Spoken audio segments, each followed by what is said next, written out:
నేను doctor Vijaya Reddy, fertility consultant, medical director, Avira fertility centre, Madhapur.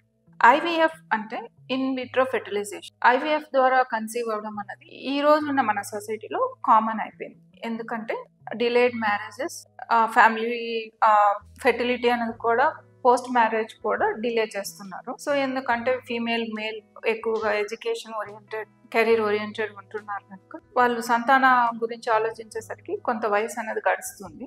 దీని మూలాన ఫెర్టిలిటీ సమస్యలు ఎక్కువ అవుతాయి. ఇటువంటి వారందరికీ కూడా ఐవీఎఫ్ అన్నది ఒక వరం లాంటిది. సో ఐవీఎఫ్ అన్నది ఏదో ఒక నేరమో ఘోరమో లాంటిది కాదు. దాని గురించి ఎవరు కూడా సిగ్గుపడవలసిన అవసరం కూడా లేదు.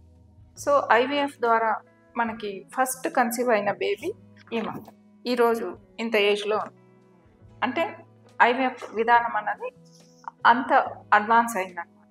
సో ఐవీఎఫ్ ద్వారా కన్సీవ్ అవ్వడం అంటే ఎవరైతే ఉంటారో ఫీమేల్ ఉంటారో వారి ఎగ్స్తోనే, వారి పార్ట్నర్ యొక్క స్పర్మ్తోనే ఆ ఫెర్టిలైజేషన్ అనేది ఏ కారణం చేతనైనా కూడా వారికి ఇబ్బంది అయినప్పుడు మనం ఎంబ్రియాలజీ ల్యాబ్లో ఫెర్టిలైజేషన్ చేసి ఆ ఎంబ్రియోని మళ్ళీ యూట్రస్లో ఇంప్లాంట్ చేస్తాం. ఈ విధానాన్ని ఐవీఎఫ్ అంటారు. దీంట్లో సర్జరీస్ లాంటివి ఏమి ఉండవు. డైరెక్ట్గా ఎగ్, ఈ 2 ఓవరీస్లో ఎగ్ గ్రో అవ్వడానికి మనము ఇంజెక్షన్స్ ఇస్తాము. గ్రో అయిన ఎగ్ని రిలీజ్ అవ్వడానికి కూడా ఇంజెక్షన్స్ ఇస్తాము. ఆ తర్వాత స్కానింగ్ ద్వారానే మత్తు ఇచ్చి, నొప్పి లేకుండా మత్తు ఇచ్చి ఇలా ఎగ్స్ పికప్ చేస్తాం. ఈ విధానంలో ఏమి ఆపరేషన్ ఉండదు. ఇది ప్యూర్లీ డే కేర్, అంటే మార్నింగ్ వచ్చి ఈవినింగ్ వెళ్ళిపోయేది. దీని గురించి బెడ్ రెస్ట్లో ఉండాల్సిన అవసరం కానీ ఏమీ లేదు. పికప్ అయిన తర్వాత నెక్స్ట్ డే నుంచి వారి డ్యూటీస్కి వెళ్ళడం కానీ, వారి ఆఫీస్కి వెళ్ళడం కానీ, లేకపోతే ఇంట్లో పనులు కానీ ఏవైనా చేసుకోవచ్చు. ఎటువంటి రెస్ట్రిక్షన్స్ కూడా లేవు.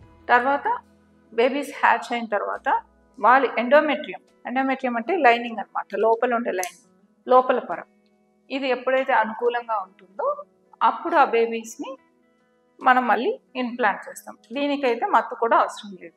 Purely day care. Day care అంటే పేషెంట్ వచ్చిన తర్వాత ఒక 15 మినిట్స్ ప్రొసీజర్, పేషెంట్ను ఒక 2 అవర్స్లో డిశ్చార్జ్ చేసేస్తుంది. దీనికి కూడా ఏమి ఇక్కడ ఉండవలసిన అవసరం లేదు. ఓవరాల్గా ఐవీఎఫ్కి హాస్పిటల్లో అడ్మిషన్లో ఉండాల్సిన అవసరం అన్నది లేదు. So totally day care procedure, morning వచ్చి ఈవినింగ్ వెళ్ళిపోయే ప్రొసీజర్. దీని మూలాన ఎన్నో లక్షల మంది సంతాన సాఫల్యతని సాధించుకున్నారు. సో సంతానం లేకుండా ఇబ్బంది పడేవారు ఐవీఎఫ్ను గురించి ఉన్న అపోహలు పోగొట్టుకుని అవిరా ఫెర్టిలిటీ సెంటర్ వారిని సంప్రదించాలని విజ్ఞప్తి చేస్తున్నాను. Thank you.